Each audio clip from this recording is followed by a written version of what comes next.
I was 13 the summer my parents dropped me at my grandparents' place in the mountains and drove away with the air conditioner on full blast and the windows up. They said it was just for 2 weeks. "Your granddad's not doing so hot," my mom told me in the driveway back in Raleigh, her hands tight on my shoulders. "Your grandma needs help. You're old enough now. Just humor him, okay? It affects memory and behavior. If he gets confused, you stay calm, you call grandma, you don't argue. Got it?"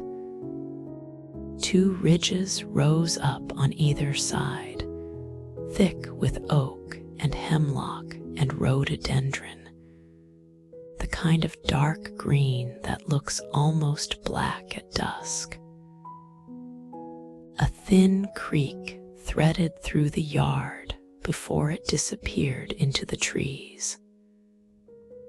The nearest neighbor was a mile down the gravel road. They had a horse and a busted trampoline on cinder blocks. I'd spent summers there as a little kid, chasing lightning bugs and sliding down mossy rocks in the creek.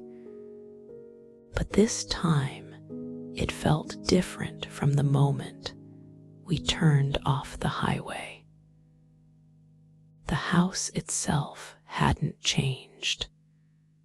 Same peeling white paint. Same sagging porch with the swing on one end and my grandfather's old rocking chair on the other. Same wind chimes made from bent spoons and rusted keys. What had changed was my grandmother. She'd always been small but tough, a wiry woman who could haul feed sacks and dress a chicken without flinching. When she came out on the porch as our car rolled up, she looked smaller, like something had been taken out of her. Her gray hair was pulled back in a bun so tight it looked painful. She wore a faded blue dress and an apron with a Bible verse embroidered on the front, though the thread was fraying so badly I couldn't read it. She hugged me hard enough to squeeze air out of my lungs. "Ethan, baby," she said into my shoulder. "You got tall on me." The bones of his face stood out sharp under papery skin. His hair, once black, had gone thin and white. His hands trembled slightly on the doorframe, but his eyes were the same startling pale blue they'd always been. They fixed on me with a focus that made me straighten up. "Who's that?" he asked. My mom let go of me.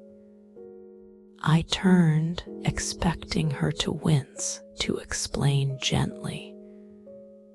Instead, my grandmother spoke first. "That's Ethan, Ray," she said briskly.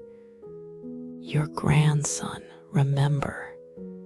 He's come to stay." "Little man," he said, "you used to fit under my arm like a sack of feed. When you grow legs, kind of outdated but cozy.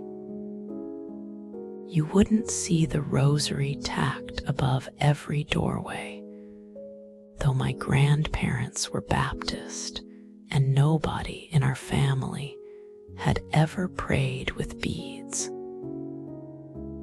You wouldn't see the little jars of salt set discreetly on each windowsill. You wouldn't hear the way the wind changed when the screen door shut, as if the outside world had been sealed out or something else sealed in. You wouldn't know that there was a room we weren't supposed to talk about. My parents stayed for exactly 40 minutes. They hugged my grandmother, shook my grandfather's hand like he was made of glass, sat me down at the kitchen table, and told me again that I was to help where I could and call if anything felt off. They were gone by noon, the dust from their tires still hanging in the air when the sound of the engine faded down the road. My grandmother stared after them for a long moment, her jaw tight. Then she wiped her eyes briskly with the edge of her apron and turned to me. "All right," she said. "Let's get you settled. Your granddad naps after lunch. That's when I do my praying. We'll talk after supper." He got the details wrong in different ways each time. Sometimes it was the creek out back, sometimes the road. Once it was in a place he called the plant that I'd never heard of, but his voice was animated, hands sketching out the length of the snake. After lunch, he dozed off in his recliner with the TV on low, something about old westerns. Grandma had me bring my things upstairs. The house smelled like dust and pine sol, and something faintly metallic underneath. My room was the same as when I was 8. Twin bed with a faded quilt, one window looking out toward the road. Posters of NASCAR drivers my uncle had left up before he moved to Charlotte. The other bedroom upstairs, the one at the end of the hall, was closed. A small wooden cross hung above the doorknob, tied on with red yarn. "Don't go in there," Grandma said when she saw me looking. "That's just storage now." I listened to the chatter of birds in the trees and the distant moo of the neighbor's cow. For a little while, it was almost like my earlier summers there. Then the light started to change. I was on the porch steps tying my shoe when I felt it. The air didn't get colder so much as heavier, like the humidity had doubled in an instant. Sound sharpened the rattle of the wind chimes, the distant rumble of an engine miles away, the buzzing of a single fly against the screen. Grandma stepped out onto the porch behind me, wiping her hands on her apron. "Get on in the house now, Ethan," she said quietly. "Sun's going down. It's not like..." She took a small bottle off the counter, unscrewed the top, and shook something like water into her palm. It glistened in the dim light. "Give me your hands," she said. I hesitated. "It's just oil," she said. "Olive oil from church." She dabbed a bit on each of my wrists, then her thumb on my forehead, muttering under her breath. "What are you doing?" I asked, half embarrassed, half fascinated. "Anointing," she said, "for protection." "From whatever isn't your grandfather," she said. "There are a lot of reasons you don't tell 13-year-olds things like that. One is that they have very good hearing." I heard her that night when she thought I was asleep. I lay in my bed upstairs, the house shadows long and strange around me, listening to the old pipes click as they cooled. The creek outside whispered over rocks. Crickets tuned up in the grass. The smell of fried potatoes and grease lingered in the air. Downstairs, the TV murmured. Granddad coughed. Grandma moved around, the soft scuff of her slippers on linoleum. Then the voices started. At first, it was just Grandma, her tone low and coaxing. "Ray, honey, you need to take your medicine," she said. "Doctor says it'll help you sleep better." His tone was wrong, too smooth, too amused. I'd heard him angry before. I'd heard him drunk back before my parents cut him off. I'd heard him sing at church picnics in a cracked baritone. I'd never heard that sly, almost playful cadence. "This medicine's for a broken brain," the voice went on. "And we both know my brain is just fine." I imagined them there in the yellow light of the kitchen, my grandmother, jaw set, holding out a paper cup, my grandfather hunched in his chair. When he spoke again, his voice was different, weaker, confused. "Why are you crying, June?" he asked. "Did I say something?" "No, baby," she said. "You didn't say anything. It's just been a long day." Mom had printed out some article from the Mayo Clinic with bullet points about increased confusion and agitation in the evenings. She'd underlined sentences in purple pen. "Patient may appear like a different person, and keep calm, limit stimulation, maintain routines." She hadn't underlined the part about hallucinations. Maybe she'd skimmed that part. My grandma didn't say sundowning.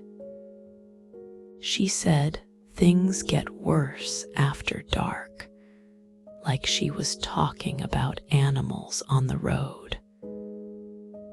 Over the next week, I saw both versions of my grandfather.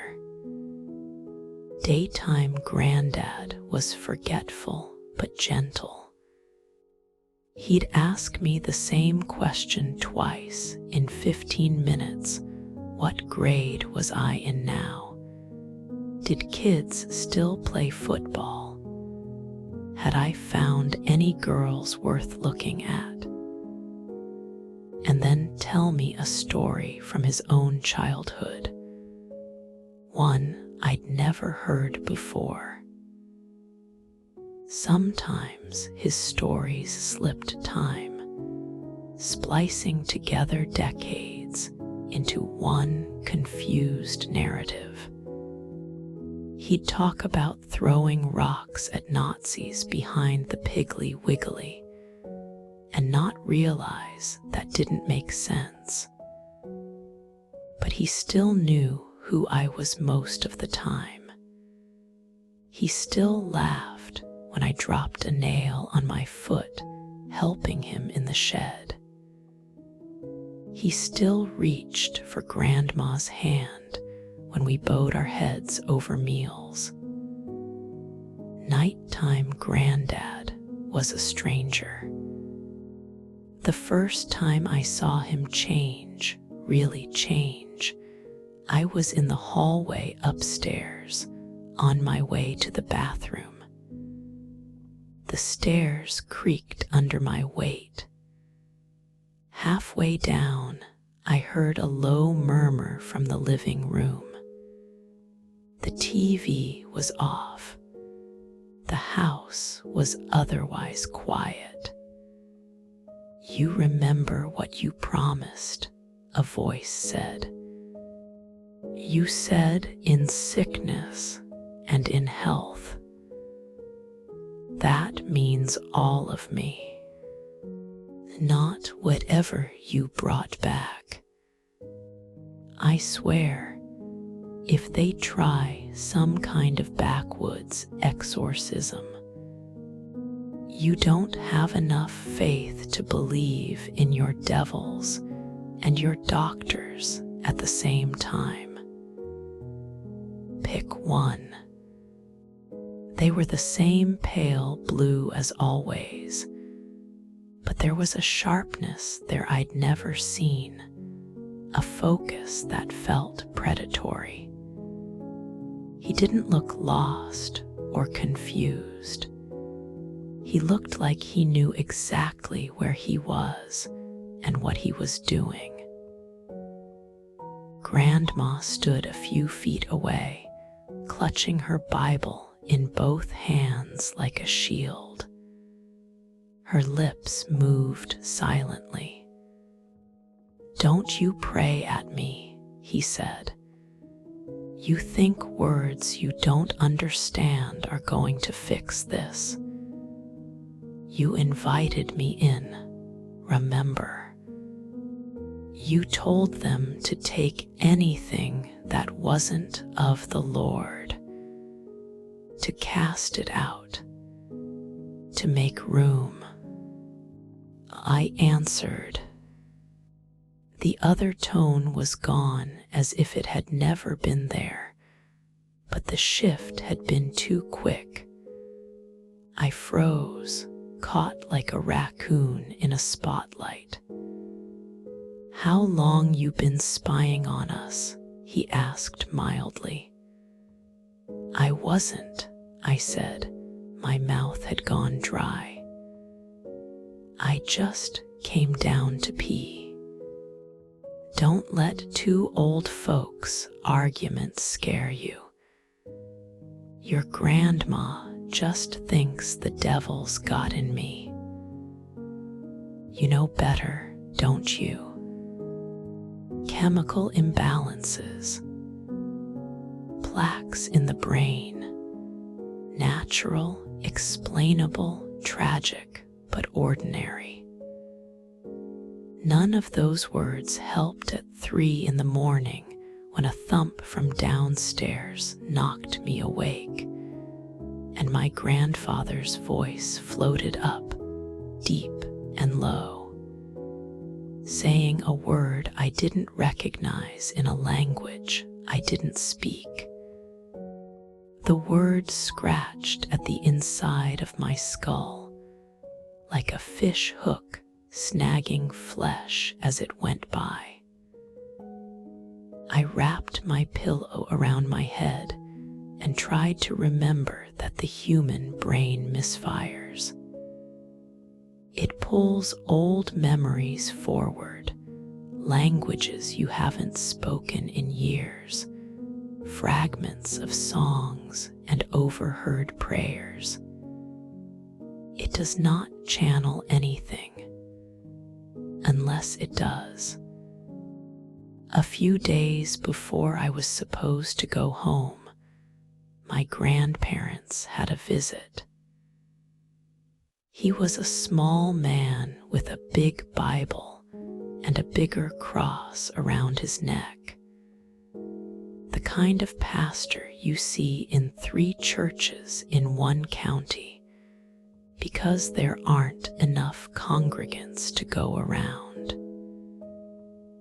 His name was Brother Caleb. He had a booming laugh and a permanent sheen of sweat on his forehead. He showed up in the afternoon when the light was still safe. He and Grandma sat at the kitchen table while I pretended to read in the living room and listened openly instead. "Doctor says Alzheimer's," Grandma said, stirring sugar into her coffee so violently it sloshed over the rim. "They've got him on that new medicine, but it don't seem to do a lick of good after dark. A sickness can be a doorway. I heard something that didn't sound like old Ray, yes. Could be the disease. Could be something riding along with it. But June, you have to understand. Sometimes a broken mind sounds like a demon, and sometimes a demon sounds like a broken mind. We don't always get to know which is which this side of glory. Wondering if it's my husband yelling at me, or something else wearing him like a suit. You could see it happen the way a cloud passes over the sun. One minute he was telling me about catching trout in the creek with his brother when they were boys. The next his eyes went distant, jaw tightening, hands flexing on the arms of his chair. Grandma dabbed her forehead with her napkin. "Ray," she said softly, "Brother Caleb is here. You remember him. Everybody else does." The air smelled faintly of olives and something sharp, like evergreen sap. "In the name of Jesus," he began, lowering his hands toward my grandfather's head. "I anoint this servant of God that his mind may be protected from." I'd never seen my grandfather move that fast. His fingers dug into the man's skin, knuckles whitening. "What makes you think you have jurisdiction here?" he asked. His voice was not loud, but it filled the room. It resonated in my chest, in my teeth. "Let go, Ray," Brother Caleb said, trying to pull back. Granddad squeezed tighter. The pastor's face contorted in pain. "You come into my house," the voice said, pouring your little bottle of grocery store oil, saying your memorized lines. You couldn't cast out a fruit fly. Do you know what he gave me? Lord, take this rage. Lord, take this emptiness. I came. I filled what was empty. I drank what he couldn't. I took the hits. I stood between him and what he wanted to do with that shotgun in the shed. Granddad, whatever was in him, turned his head toward her. Am I? He asked. Who do you think pointed the barrel away from your face that night? You think your Ray did that on his own. He let me in when the bottle almost took you. You begged. He said yes. That makes me part of the contract. Yet here we are. I'm right here, she said, stroking his hair. Right here, baby. I'm fine.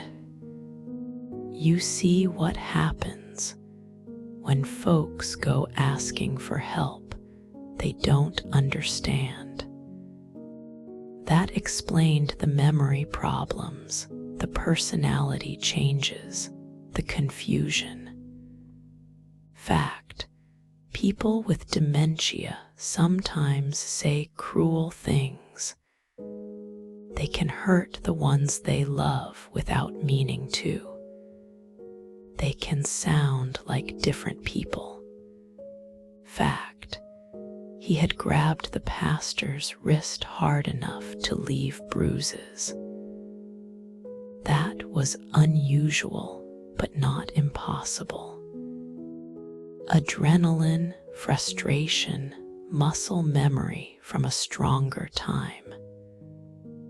Fact, he had known something he shouldn't have known. The shotgun incident, if it was real, if it had happened, was something my grandparents had never talked about. They were the kind of people who smoothed over ugliness with silence. How did a misfiring brain dredge that up at the perfect moment to make a point? Fact, dead flies kept turning up in the closed room at the end of the hall. I'd peeked in, despite Grandma's warning. The room smelled stale, with a faint sour note. Sunlight cut a stripe across the floor, illuminating dust, and the white shapes of fly bodies scattered on the windowsill.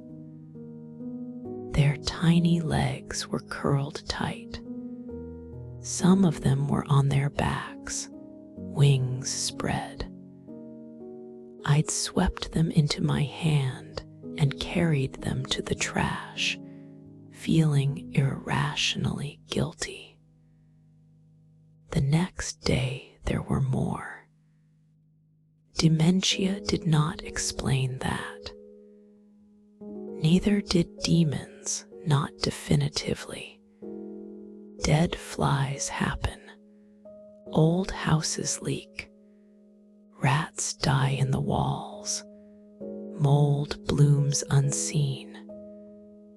That's what I told myself until my last night there. Rain had moved in, soft and steady, turning the yard to mud and the creek to a ribbon of brown foam.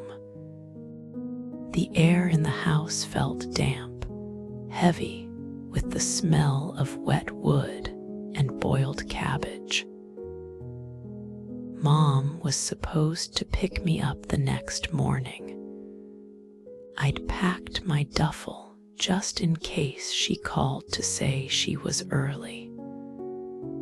I'd folded my clothes too neatly, trying to impose some sense of order on a week that had none. Grandma went to bed early, worn out. Brother Caleb had tacked a new cross over the living room doorway before he left the day before. This one made of olive wood from the Holy Land. It looked too nice for our old house, like someone had hung jewelry on a scarecrow.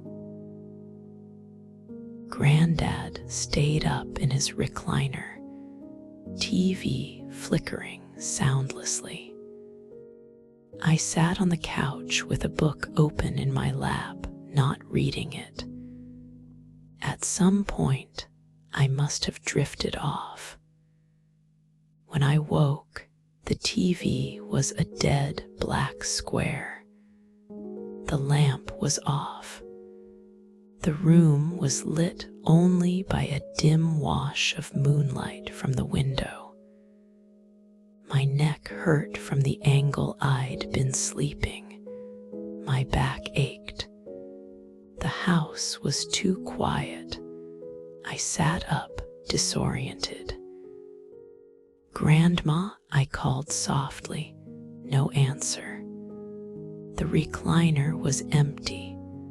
So was the hallway, the kitchen, the bathroom. A cold draft slipped under the back door, carrying the smell of wet earth and something else, smoke, maybe, or metal. A creak came from upstairs. My skin pebbled. "Granddad," I called. Another creak, weight shifting on old boards. The sound came from the end of the hallway above, near the closed room. I knew what I should do. Wake Grandma, call someone, anyone.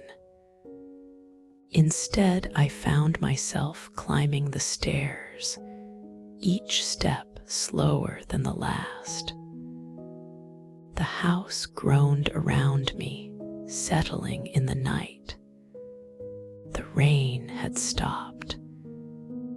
Drops still fell from the eaves outside in irregular patterns, ticking against the siding.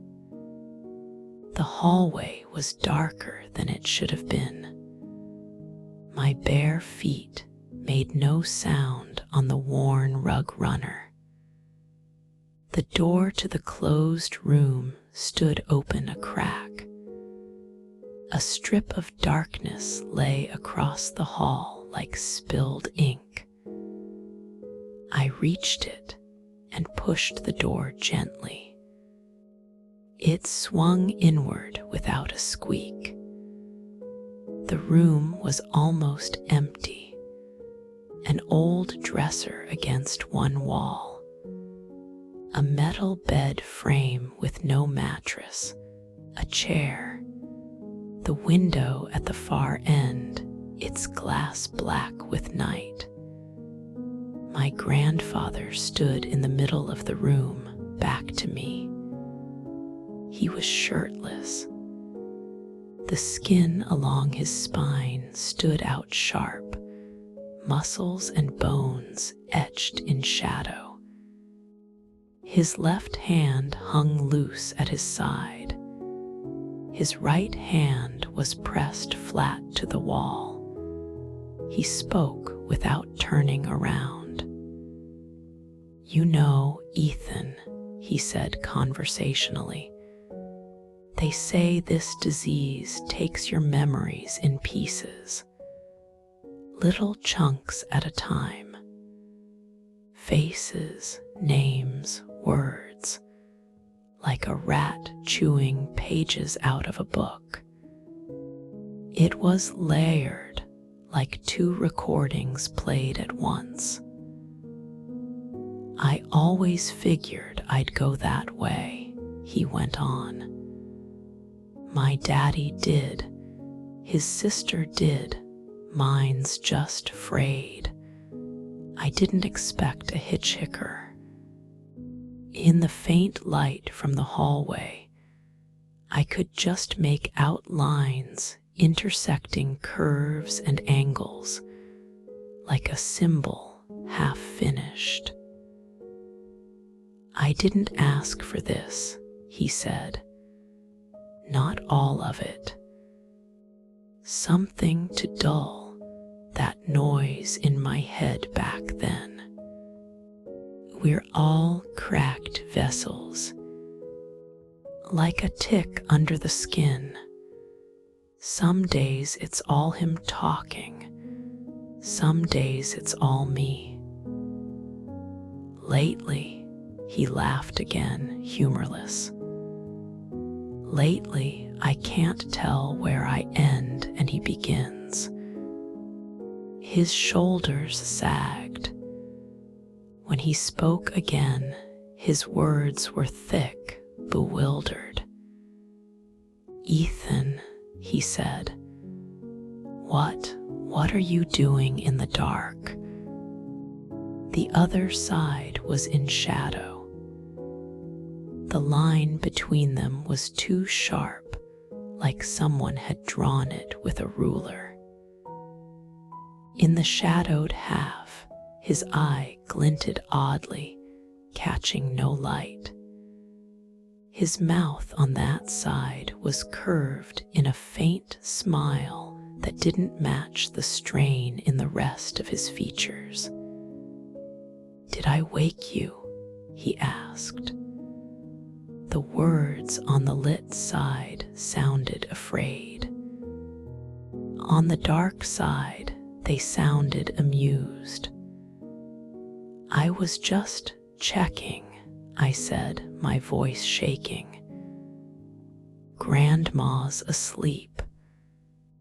"Sometimes I wonder," he said, "if this thing in me is just the disease wearing a mask so you God-fearing folks can name it and feel better. Other times, I wonder if the disease is the mask. A nice, tidy label so you doctors can sleep at night." I could smell cigarettes from 30 years ago on his skin, sweat, the damp odor of an old house, and under it, the faint hint of sulfur. "You tell me," he said. "You've watched me this week. You've heard me say things I shouldn't know. You've seen me forget my own name. Which one scares you more?" He smiled fully this time, both sides of his mouth joining. "Doesn't matter," he said. "They both end the same way." It darted along nerves and veins, searching. My vision blurred. Images flashed behind my eyes, not memories, not mine. Gunsmoke, a bar with neon beer signs, a woman crying in a bathroom, a younger version of my grandfather standing on a bridge, staring down at black water. Another hand, pale and long-fingered, reaching out of that same water. "Get out of him," I heard my voice say, shaking. I didn't know if I was talking to the disease or the thing in his head, or both. His grip tightened. "Can't," he whispered. "Door swings both ways." For a fraction of a second, I felt double. My own body in the doorway and his body standing too close. And behind both, something else, tall and hungry, made of all the darkness between our thoughts. Then my grandmother shouted my name. Ethan. He stumbled back against the wall, hand smearing through the symbol. The lines blurred, losing their sharpness. The smell of metal faded. The hallway light snapped on. Grandma stood there in her nightgown, hair down, eyes wide. "What on God's green earth are you boys doing?" she demanded. "You trying to give me a heart attack? We're done with midnight parties in this house." No marks. My skin looked normal. It tingled like it had fallen asleep. In the morning, my mom's car came up the gravel road with its familiar rattle. She hugged my grandmother, hugged me, shook my grandfather's hand, and told him she loved him 3 times because he forgot the first 2. He smiled, vague but sincere. "Good boy you got there," he told her. "Smart, sees things." I thought about the way my grandfather had sounded like 3 different people at once. "It was weird," I said. "He changed a lot after dark." We passed a church by the side of the road, its signboard out front reading "Pray for our sick and elderly" in black plastic letters. I glanced at my wrist again. The tingling had faded, but something else lingered. A sense of awareness, like an extra room at the edge of my thoughts, door closed, light off, but definitely there. I told myself it was anxiety. When you watch someone you love lose themselves, you start seeing it in your own reflection. Every time you forget a word, you wonder if it's starting. Every time you misplace your keys, you hear the doctor's voice. You don't think the hitchhiker might have looked up and seen a new car on the highway. That was years ago. I'm 28 now. I live in a small apartment with other people above and below and on both sides. There are no woods outside my window, no creek, no flies. My grandfather's been in a memory care unit for 4 years. He doesn't know my name anymore. Some days he doesn't know my mother. Once he asked my dad what his horse's name was, though he never owned a horse in his life. They say the disease has taken almost everything. They say he's not there most of the time. I still get phone calls from my grandmother. Sometimes he talks like himself, she says, just for a minute. He'll look at me and say something that sounds like the man I married. Then it's gone again. I can feel it. He sat in a wheelchair by the nurse's station, staring at the TV without really seeing it. When I approached, he blinked, eyes sliding past me and then back. "Ethan," he said, tentative.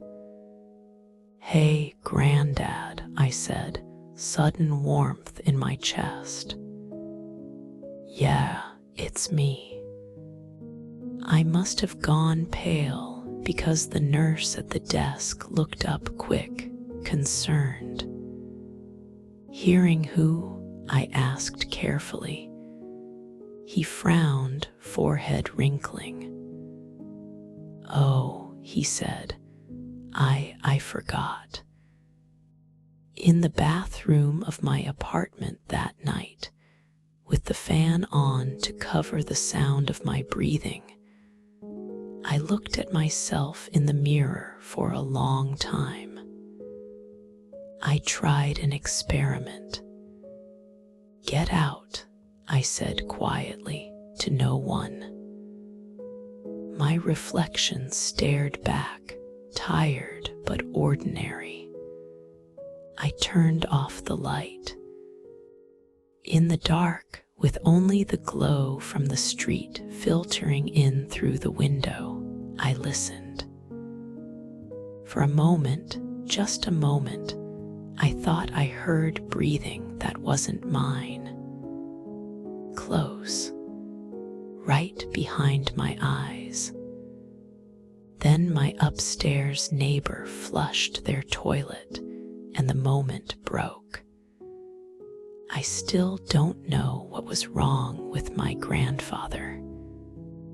I have a folder full of pamphlets and printouts that say Alzheimer's disease, and mixed dementia, and frontotemporal involvement.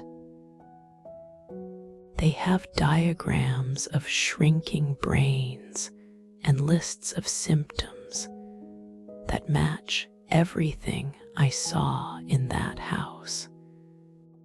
I also have a memory of a symbol burning under my eyelids, of a voice that knew things no one should know, of dead flies in a room that stayed closed, of a grip on my wrist that felt like something reaching up through cold water.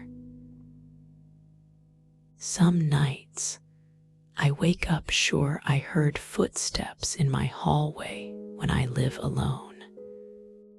Some days I forget a word, simple ones like refrigerator or envelope, and panic swarms my chest. Is it stress? Is it genetic? Is it what's in my blood? Or is it something else? Something that learned my name in a dark room years ago and has been patiently waiting for a better host. I don't have an answer. Maybe all of this lives entirely in the rotten parts of my brain. Maybe a boy watched his grandfather unravel and pasted demons onto broken neurons because it made the horror easier to look at. Or maybe my grandmother was right, and something did come into that house that summer in 1974 and make itself at home in my grandfather's head. Maybe when the disease started tearing down walls, it found ways to seep out.